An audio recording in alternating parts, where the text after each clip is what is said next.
35वां अध्याय। वीरभद्र का आगमन। दक्ष बोले, हे विष्णु, कृपा निधान, मैं बहुत भयभीत हूँ। आपको ही मेरी और मेरे यज्ञ की रक्षा करनी है। प्रभु, आप ही इस यज्ञ के रक्षक हैं। आप साक्षात यज्ञ स्वरूप हैं। आप हम सब पर अपनी कृपा दृष्टि बनाए।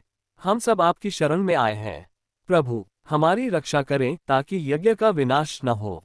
ब्रह्मा जी कहते हैं, हे मुनि नारद, इस प्रकार जब दक्ष ने भगवान विष्णु के चरणों में गिरकर उनसे प्रार्थना की, उस समय दक्ष का मन भय से बहुत अधिक व्याकुल था।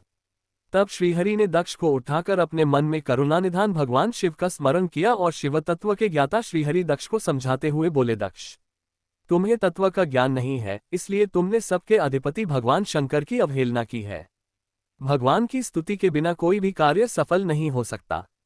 उस कार्य में अनेक परेशानियां आती हैं।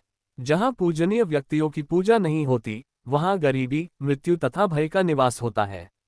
इसलिए तुम्हें भगवान शिव का सम्मान करना चाहिए। परंतु तुमने महादेव का सम्मान और आदर सत्कार नहीं किया, अपितु तुमने उनका घोर अपमान किया है।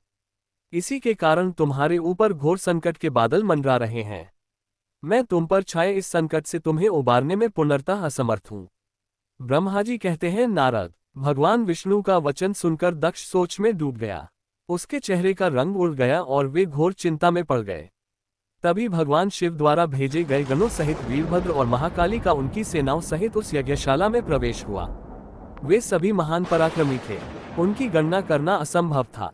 उनके सिंहनाद से सारी दिशाएं गूंज रही थी। पूरे आसमान में धूल और अंधकार के बादल छाए हुए थे। पूरी पृथ्वी पर्वतों, वनों और काननों सहित कांप रही थी।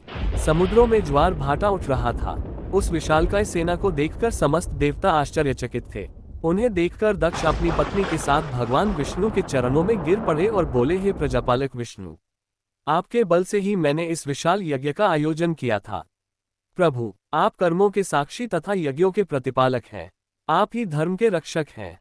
अतः प्रभु श्रीहरि, आप ही यज्ञ को विनाश से बचा सकते हैं। इस प्रकार दक्ष की विनतीपूर्ण बातों को सुनकर श्रीहरि उन्हें समझाते हुए बोले, दक्ष, निश्चय ही मुझे इस यज्ञ की रक्षा करनी चाहिए, परंतु देवताओं के क्षेत्र नैमिषारण्य की उस घटना का स्मरण करो। इस यज्ञ के आयोजन में क्या तुम उस घटना को भूल गए हो? यहाँ इस यज्ञशाला की और तुम्हारी रक्षा करने में कोई भी देवता समर्थ नहीं है। इस समय जब महादेव जी के गण और उनके सेनापति वीरभद्र तुम्हें भगवान शिव का अपमान करने का दंड देने आए हैं, उस समय कोई मूर्ख ही तुम्हारी सहायता को आगे आ सकता है। दक्ष, केवल कर्म ही समर्थ नहीं होता, अपितु कर्म को करने में जिसके सहयोग की आवश्यकता होती है, उसका भी उतना ही महत्व है। भगवान शिव ही कर्मों के कल्याण की शक्ति देते हैं। जो शांत मन से भक्तिपूर्वक उनकी पूजा अर्चना करता है, महादेव जी उसे तत्काल ही उस कर्म का फल देते हैं। जो मनुष्य ईश्वर के अस्तित्व को नहीं मानते, वे नरक के भागी होते हैं। दक्ष, ये वीरभद्र शंकर के गणों का ऐसा सेनापति है जो शिव जी के शत्रु का तुरंत नाश कर देता है। निस्संदेह ये तुम्हारा तथा यहाँ पर उपस्थित सभी लोगों का नाश कर देगा। शिवजी की आज्ञा का उल्लंघन करके मैं तुम्हारे यज्ञ में आया हूँ, जिसका दुष्परिणाम मुझे भी भोगना पड़ेगा।